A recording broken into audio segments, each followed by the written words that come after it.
Ron Paul is not impressed with Gary Johnson. So much so, he's actually urging independents to vote for the Green Party. Now, this is from a clip from Thomas Roberts on MSNBC. He talked to Ron Paul, and he had this to say about Jill Stein and Gary Johnson. Let's take a look. Well, I have, in a way, made the statement that, people, if they're unhappy with the two major candidates, and I think that's the case for a lot of people, that's the majority of the people that are unhappy. And I said that if the independents who don't know what to do and who should they pick, I say if you tend to lead toward progressivism and liberalism and you, are interested in expressing yourself, you can vote for the Green Party, because certainly you could say, well, I like a lot of what she says about civil liberties, and I like what she says about foreign policy. She's probably at best on foreign policy at the moment. But on Gary Johnson, he doesn't come across with a crisp libertarian message. But if you want to express yourself by I'm voting for the non-aggression principle, the principle that creates the libertarian message, and that is nobody can commit aggression. Right. Individuals can't, nor government. So you can express yourself, but unfortunately, there's not a crisp answer. Say, this individual represents liberty. If you vote for this person, you'll be voting for liberty and truly expressing yourself. Okay, so look, not an endorsement. He makes that very clear. This isn't an endorsement of Jill Stein. However, there's no endorsement for Gary Johnson, who's the head of the Libertarian Party. Now, Ron Paul ran as the head of the Libertarian Party. He ran on the ticket in 2012. So this is kind of amazing. Like, he's not even going to endorse a member of his own party, someone that he should agree with more. And here he's saying, look, Jill Stein's better on foreign policy than Gary Johnson. At least she knows where Aleppo is. And I know I defended him on that. But there are some big questions when it comes to Gary Johnson's knowledge of foreign policy. You would want a president to know a little bit more. That's not to say that Trump knows more. Obviously, Trump's an idiot. He doesn't really know about foreign policy all that much. He couldn't point out Aleppo either. But still, the point being is that this does not look good for the Libertarian Party. This does not look good for Gary Johnson. To have your own guy not come to bat for you and actually say, hey, if you're independent, you're more progressive on civil liberties, especially, which Jill Stein's great on, and these other issues that Jill Stein's actually great on, vote for Jill Stein. It is kind of amazing. Now, here's what I think about voting. I think you should vote for people who you align to more.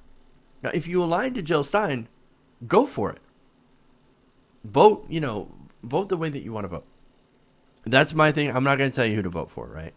Now, Bernie Sanders had earlier talked about his supporters, some of his supporters going over to Gary Johnson. Now, I do have an issue with that.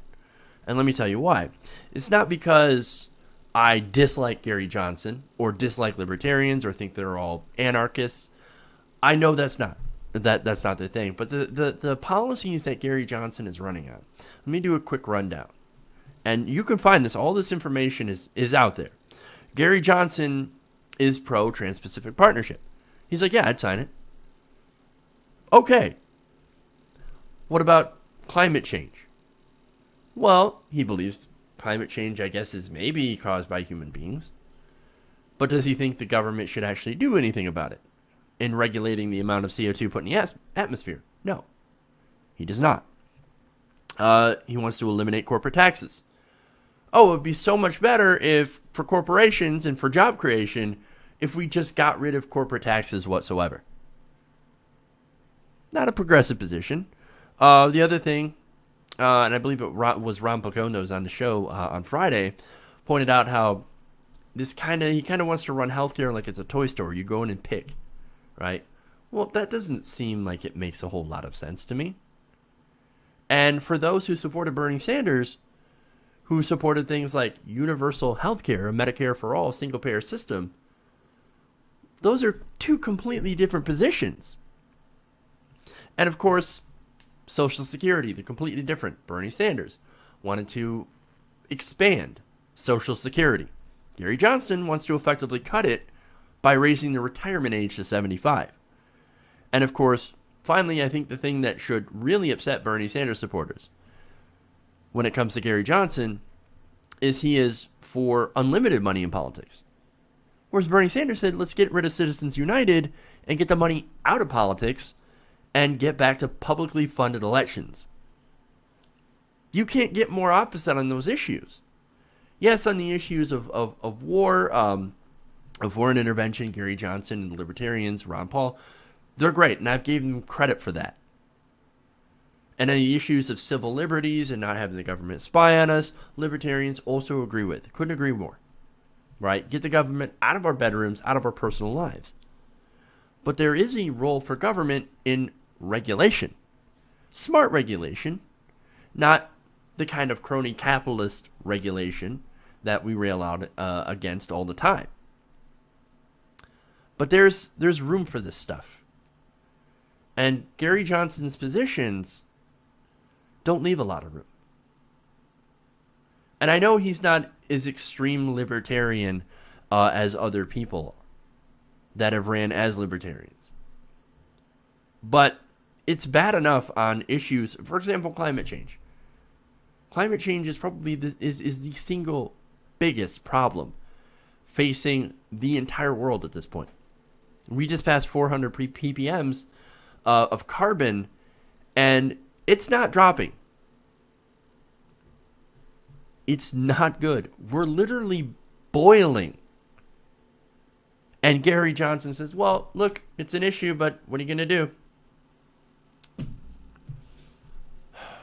There's a lot we could do, but it would involve government action. These policies and the policies of Bernie Sanders are completely opposite. So I don't understand why some Bernie Sanders supporters would go over to the libertarian ticket. Jill Stein makes more sense. At least that's a sensible thing, right? Now, on Jill Stein, let's be honest, she's not going to win. I know, you're going to hate me for saying that. It's not that I wouldn't want her to win, it's just that she's getting 2% in the polls nationally. That's not a winning strategy, okay? However, if you're going to vote for her, I think that's a good thing because I want to see her get to 5%. Now, what happens when she gets to 5% in the polls? Well, if she gets that high, then that means she's going to get federal funding. And she can use that federal funding to build up the Green Party into a party that could actually try to compete with the two major parties and gain even more headway.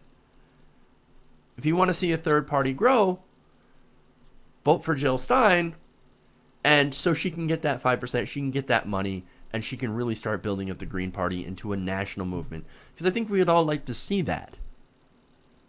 So that's why I'm saying, if you want to vote for Jill Stein, if you align with her more, then do so.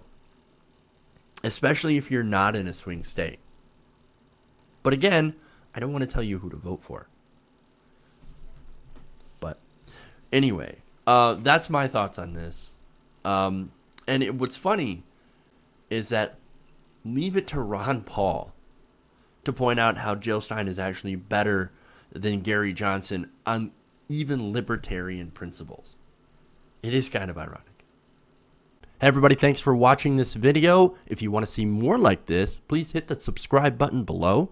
And if you want to support truly independent, non-corporate media, go to our Patreon page and become a patron. Patreon.com/TYTNation.